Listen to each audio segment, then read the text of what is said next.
Swayam Prabha. Digital India. Educated India.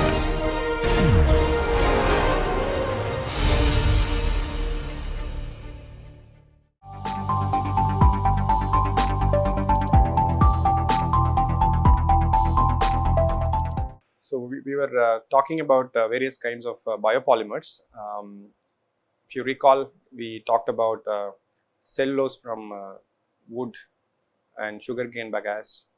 We talked about starch, and we talked about pectin, right? So these are all based on plants and trees and of that source.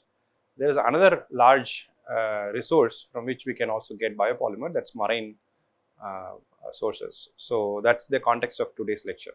Okay. In this particular segment of marine based sources, there are polysaccharides, and example could be like, you must have heard of this agar and agarose, alginate, wool-1 and sulfonated polysaccharides, which is basically carrageenan. So these are all set of polysaccharides, and that can be obtained from various kinds of seaweeds or seagrass or sea plants. Okay, we are going to see more of this in this lecture, and subsequently we will see others also. For example, in many of these crustaceans like crabs, lobsters and snail, other things, we can also extract another kind of polysaccharide called chitin and chitosan. And there are fish from which we can also get certain proteins like collagen, glycosaminoglycans and chondroitin sulfate, hyaluronic acids. These are all available from tissues and other waste from fish. So these are all different possible sources from which we can get polymers: seaweed, crustaceans and then fish. Okay, we can get polysaccharides, we can also get proteins. In doing all these things, we are actually using material that are not directly food. Okay, so therefore we don't affect food security. When we talked about starch, we said starch largely is coming from food products, okay, or food based materials, and we want to look at things that are not affecting food security. So then these are the examples. And when you look at any of this, we have to think about how do we extract them from the source, how do we purify them, what are the methodologies, and what are the chemical structure, because we know chemical structure is related to properties, so that's important. And then what kind of characterization we do, and then what are the characteristic features of these polymers. So these are the contexts within which we can discuss.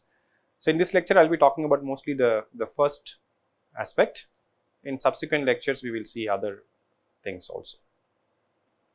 Now, when you think about agar and agarose, so agar is basically a mixture of polysaccharides. These are found in cellular walls of a plant called red algae. Okay.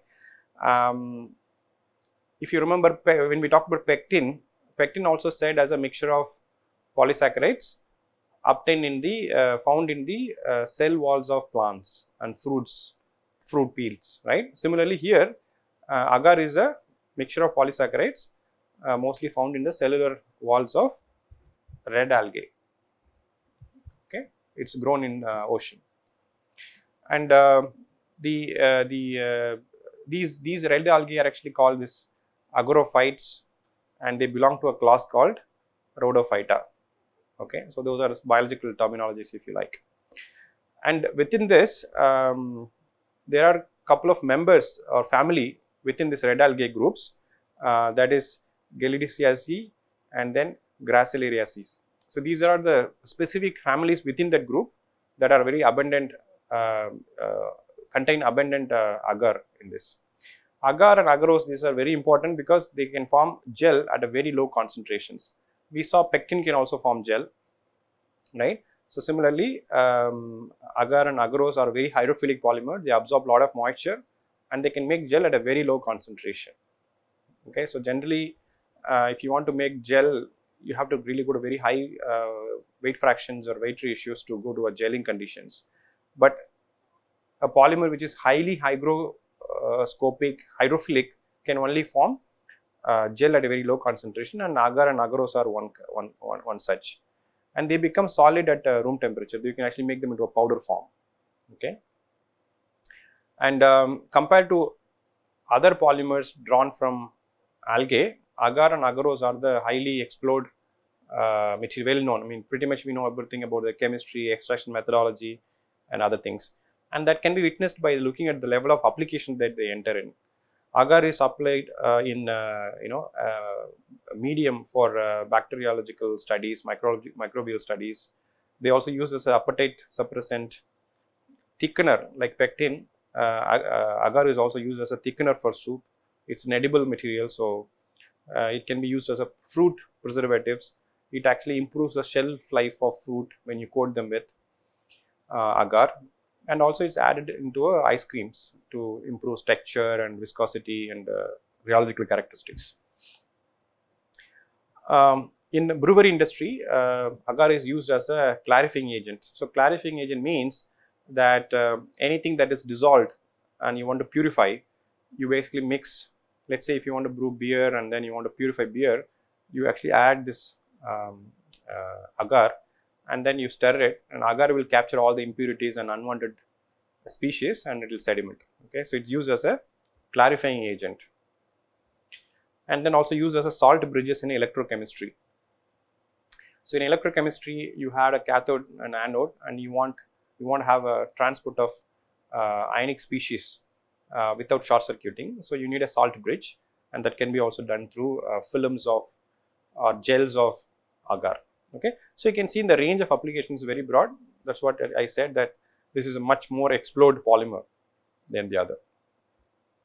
Now commercially, agar is abundantly extracted from various marine algae genera, like I already mentioned. This Gelidium, Gracilaria, these are two common, but there are also other things: Ceramium, Acanthopeltis, Pterocopladia. So these are all other genera of red algae, from which it depends on which coastal area you're looking at, where these are grown, etc., etc. Okay, so basically it's not like from one particular algae. There's a family of algae from which we can get agar and agarose from. Okay, this is just a brief introduction to agar. So now looking at the chemistry, since it's a polysaccharide, it's going to be having sugar, made up of sugar, and various other sugar linkage. So as far as agar is concerned, it's basically a complex mixture of highly water soluble galactine derivatives made up of linear and alternating 1,3 and 1,4 linkages. So what is 1,3 and 1,4? Suppose if I mark it here, so this is my carbon 1, this is 2, this is 4, 3, this is 4, this is 5, and this is 6, and similarly here this is 1, 2, 3, 4, 5, 6. Okay, so here you can see that there is a linkage between 1 and 4, and so this one I will link to the third carbon of the subsequent. So this also will connect to the first carbon of the subsequent sugars. So basically you have a linkage going between 1,3 and 1,4 linkages. And if you look at the chemical name, the repeating units of this agar is basically composed of two kinds of molecules. One is this 3,6 anhydro alpha L type galactopyranose, and the other one is the beta D galactopyranose. The chemical structure is shown here. So you can see the pyranose is one where the CH2OH group actually condenses with its own OH group and forms another bond.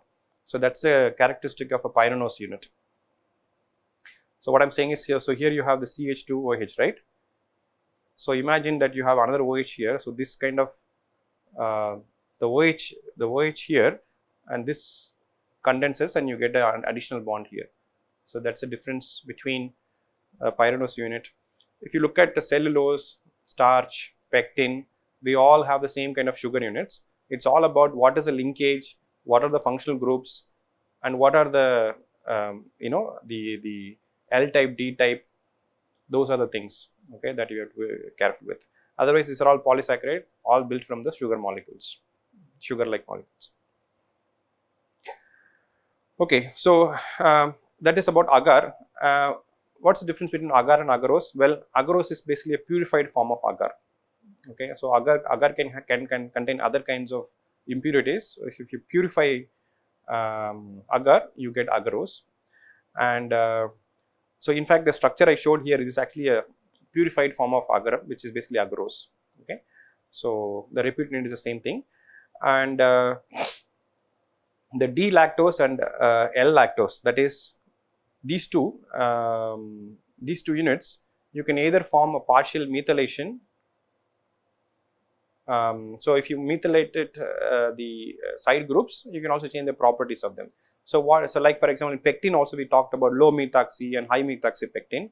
Depending upon the degree of esterification with the methanol, the hydrophobicity, gelation property, cross-linking ability, all of these changes. Similarly, in agar also, you can, in agarose also, you can control the level of methylation. You can get to high methylated or low methylated agar, and accordingly change the gelling properties also. Okay, so and you can see that gels of agarose is also used in variety of applications, food industry, like thickening agents, ice cream in ice cream soups, etc. Also used widely in molecular biology, microbiology, cell biology, in tissue engineering, mainly because it's a thermoreversible at a very low concentration. By changing the temperature, you can go from gel to solution and back and forth. Okay, it is reversibly done. So that's the kind of thing you want for tissue engineering applications. And as I said, they can form gel at a very low concentration. They are biocompatible because they are based on seaweeds. They can hold very high amount of water.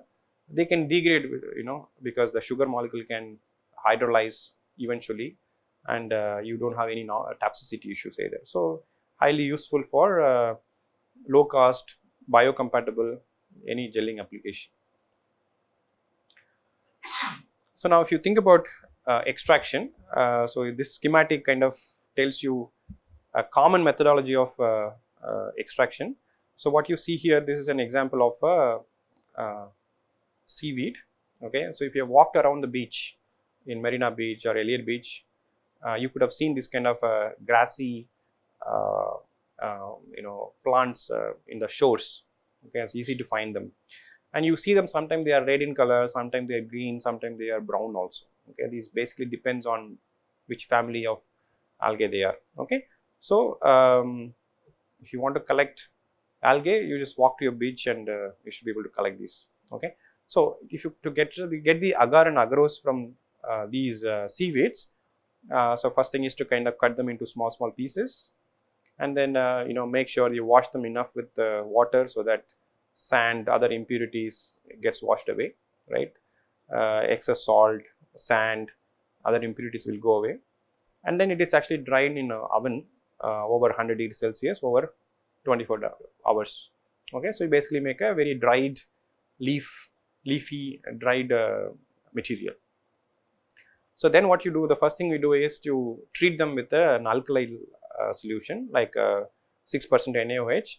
And the reason why we do alkali treatment first is to convert this sulfated galactose into anhydrous galactose. Okay, so what that means is, here I mentioned that this is repeating units of agar.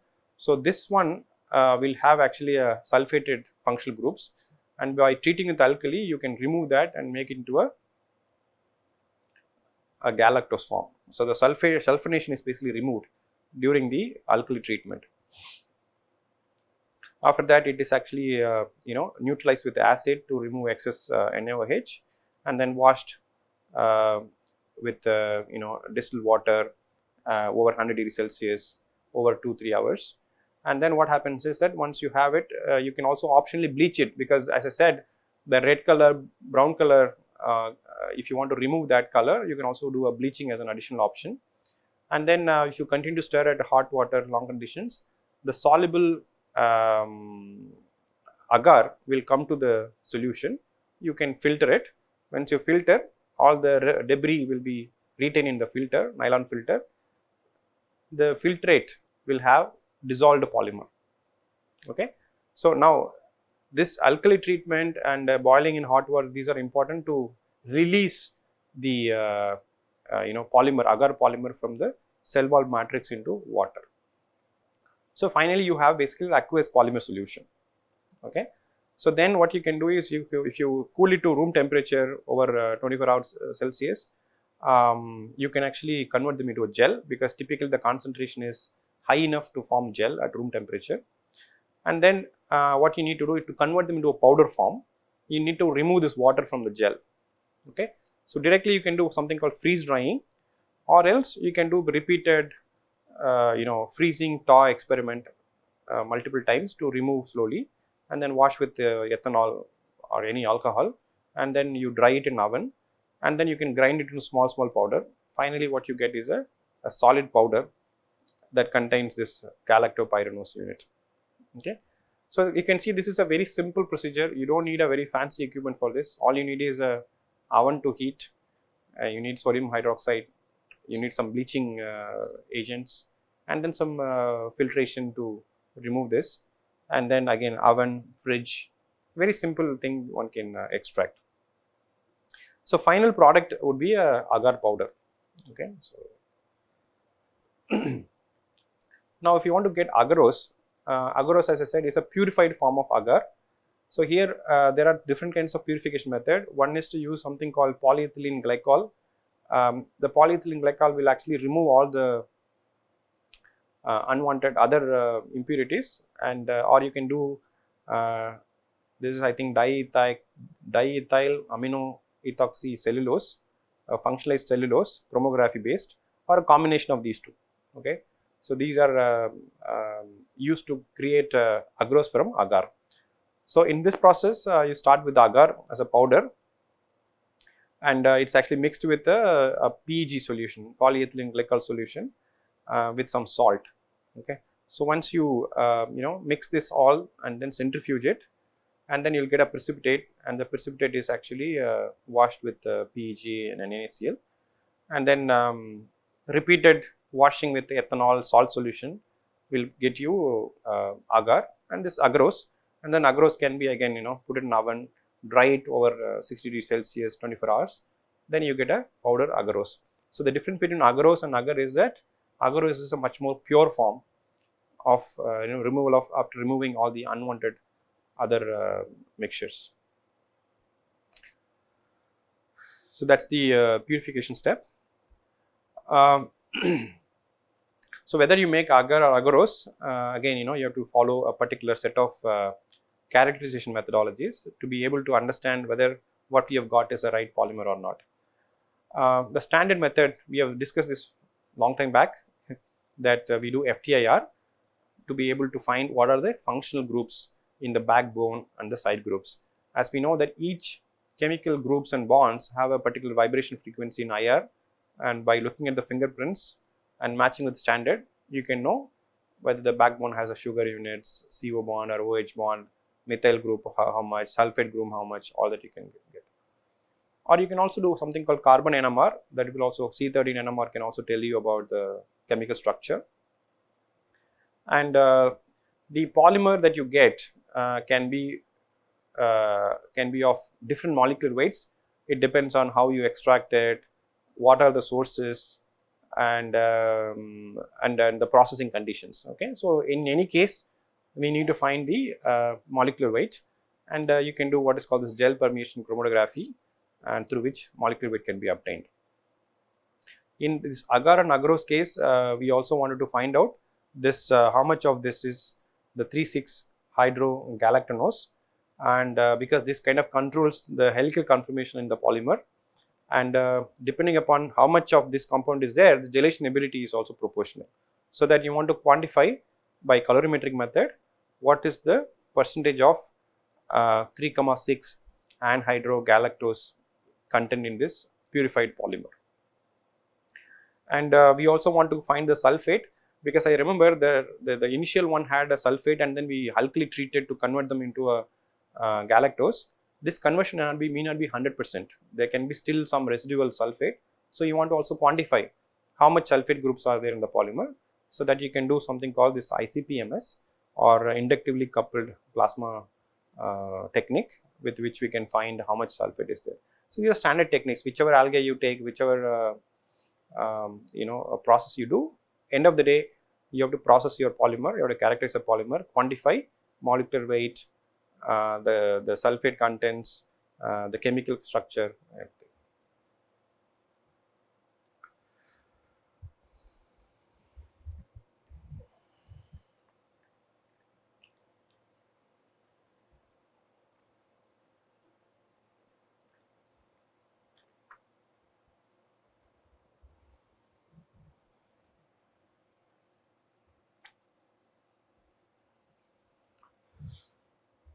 The second system that we want to look at is this alginate, or we call this a sodium alginate. This is also one of the widely used polysaccharide sourced from seaweeds. So alginate is a generic term for alginic acid based salts, typically with sodium or potassium. So these are anionic polymers, okay, because it contains this acid group COH, and these are highly water soluble and they are natural polymers, okay. And we saw that agar and agarose, these are from red algae species, whereas alginate come from brown algae species, and they come from the genera of Laminaria, Macrocystis. I'm not going to read all the names, okay. So I'm learning more biological terms in this course than ever in my life, so a lot of new terminologies. Well, the point I'm trying to make is that there are variety of brown algae species out there that we should be able to get alginate from. And commercial production of algae, especially if you in Tamil Nadu, the Toothukudi, Ramnad, those coastal regions have a lot of sea algae farms to cultivate red algae, brown algae, and so on. So, okay. But alginate can also be produced from bacterial sources, okay, from microbial sources. For example, this Acetobacter vinelandi and Pseudomonas aeruginosa, these are all kind of bacteria from which we can also get alginate. So two sources, one is microbial, other one is marine based brown algae. These are the two sources for alginate. So in terms of the chemistry, again, this is a polysaccharide, so you're going to see some sort of sugar rings, but alginate is basically a polyuronidic acid, and it consists of two kinds of monomers. There's something called M type and G type. So this M type or M block consists of 1,4 linked beta D manuronic acid, and this G block here consists of alpha L type gluuronic acid. Okay, it's like a blockopolymer. There are G block and M block, and you can have in a given alginate polymer, you can have blocks of M, then blocks of G, then we call them as a homogeneous section or homogeneous region. Then you can also have a Mg combination also, then that would be a heterogeneous. So as you would expect, the whole property of this polymer going to depend on what is the length of M block, what's the length of G block, what's the length of Mg block, and how we are going to change, modulate. So for repeatability and reusability, you have to be very careful with what is the chemical makeup and repeating unit structure of the polymer is. The G block unit has a higher affinity for calcium ions. As in pectin, calcium ion is a divalent ion, and it actually enhances cross-linking between the polymer backbones. So that means it's going to cross-link well, it's going to gel well, it's going to make a very strong gel at a very low concentration, right? So if you make a alginate polymer with a high amount of G blocks, and then you can actually cross-link them with divalent cations, and then make a high gel with rigidity and strength. Whereas the M block comes with a different kind of functionality, especially if you are looking for biomedical application, immunoresponses. These are actually good to have more of M block. So you can see that by regulating the M block and G block, you can have a dual functionality, one that is biocompatibility and immunogenic reactions. At the same time, gelling property can also be changed with respect to M log. That's what makes this alginate a super polymer for a variety of applications. Okay, so you can see that here I have given a sequence of M, M, G, G. So this is M unit. This is another M unit. Here there is a G unit and this G unit. If you see chemically, they look the same, but then in terms of orientation, there is a difference. Okay, so here you can see this COH groups are on the top, so here it gets inverted and it goes all the way. Okay, so you can see this alternating arrangement of these sugar molecules. Now, as far as the application, as much as agar and agarose, alginate is also highly used in food, textile and biomedical field. In textile, you can actually make into a fiber form. You can actually extrude them into a, you can do something called solution spinning or melt spinning, draw them into a fiber, and then you can make a non-woven applications, knitted fabrics, highly useful for biomedical application like wound healing patches, dressing on you can make. It's also used as a skin grafting for plastic surgery, wound healing dressing, drug delivery. You can actually encapsulate active compounds, pharmaceutical active compounds, and then this gel will slowly release them into things, dental printing materials, and then various scaffolding, tissue scaffolding applications. And in food, like agar and agarose, in food also they are used as a stabilizer, thickener, gelling agent, and film forming component to give a good texture for the food products. So highly useful for food, biomedical and also textile applications. So you can see that this is a brown seaweed. So the extraction method is also very simple like agar. Again, you kind of cut them into small pieces, wash to remove all the impurities, sand and salt and other debris, cut into small pieces and again dry it into smaller pieces. Okay, so drying condition can be overnight or over day, 1 day over 60 degrees, and then this is converted into small powder, and then this is actually treated with mild acid, sulfuric acid 0.2 N, and then you do the same set of filtration and all the mild acid treatment will actually get the polymer very soluble in water, and that's what goes in, and then the debris is removed by filtration. Then you can actually treat with sodium carbonate, neutralize it, and then you can wash with ethanol, same procedure like before in red algae. Store it in oven, heat it, and then finally you should be able to get filter it and then get into a powder form like before. Okay, that's about extraction of alginate. Now we can go on to other kinds of polymer, but again you are going to see the difference going to be what species, what is the source of algae, and the extraction methods are mostly the same. Either you do with the alkali treatment or acid treatment. The filtration is the same, drying, granulating into powder form, those things are very similar, but I am just giving a few other examples. So carrageenan is also a very important red seaweed based biopolymer. They also comes under I think about 5 variety, but I think 3 of them are very commonly used. This kappa carrageenan, iota carrageenan and lambda carrageenan. These are different in terms of their molecular structures. And then there is something called fucoidian.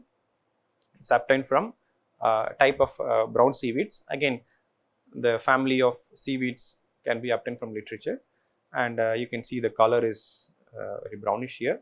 And there are also again type 1, type 2 fucoidian, and the structures are here. You can see here you get a methyl group here.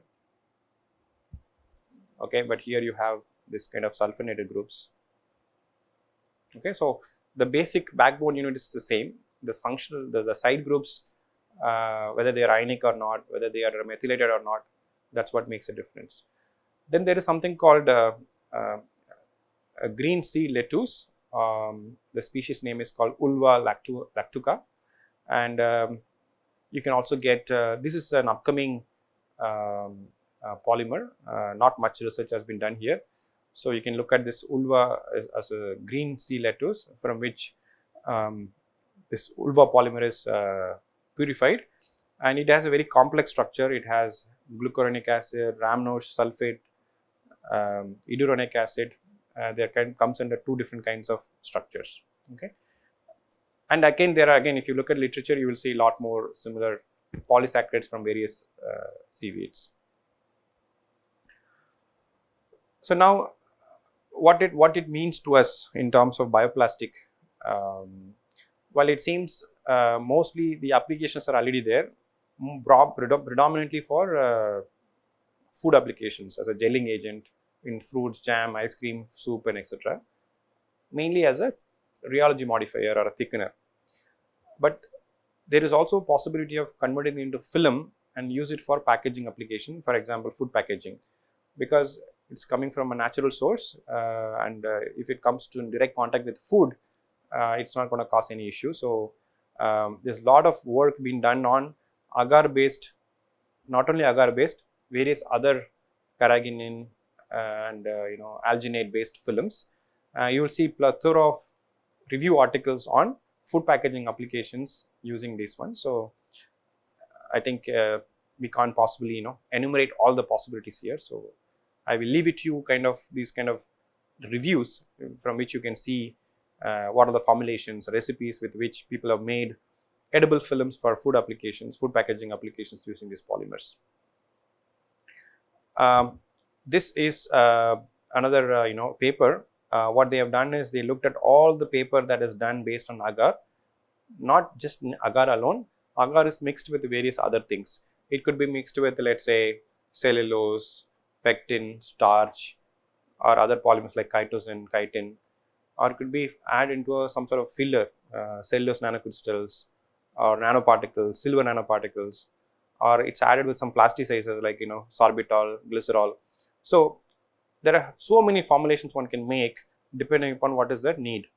So here an attempt is made to compare the performance of agar based films with respect to commodity polymers. Okay, so here what is being plotted on the x-axis is the elongation at break. So elongation at break means you take a small strip, measure its initial length, and then give a uniaxial tensile load, okay, and it will expand until it will break. I think we also showed some video in the past how to measure elongation at break. So you pull long enough, at some point of time it will break. You measure the final length just before it breaks.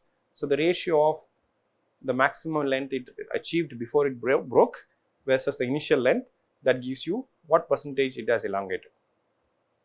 If you take an LDPE film, you can pretty much elongate 1000 times its initial length. It's highly elongatable.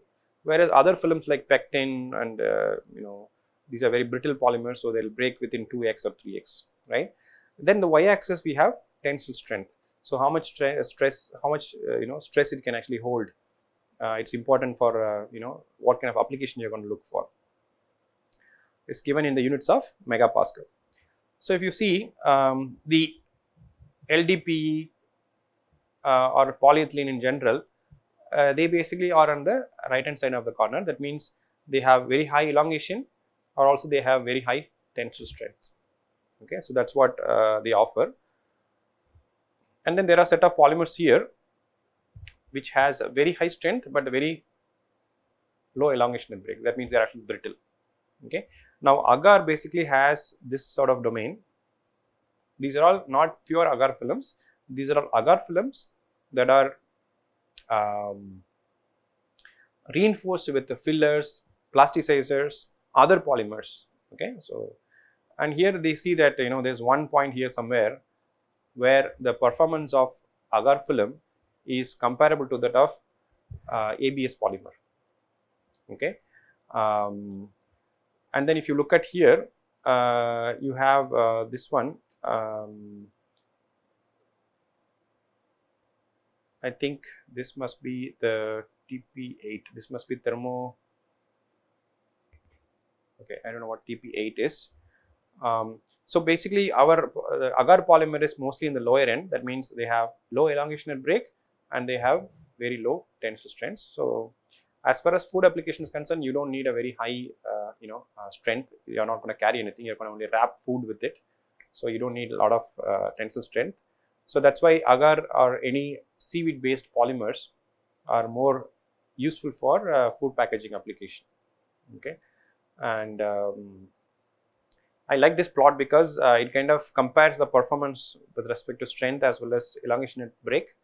So instead of agar, let's say you make a pectin film or pectin based films, you could make this kind of plots and see to what extent you have to match the property of another film. For example, let's say you want to replace polyethylene. Okay, so you can see what is the polyethylene's strength and elongation at break, and what you have to do to your pectin film or a starch film or your cellulose film or agar film to match that. Okay, so that allows you a lot of innovation there to come up with a new formulation, new technology to meet that criteria. Okay, so that's all I have. So in the subsequent classes, I will talk about chitin and chitosan from lobsters and crabs, and also from fish, collagens. Okay, so I'll stop here.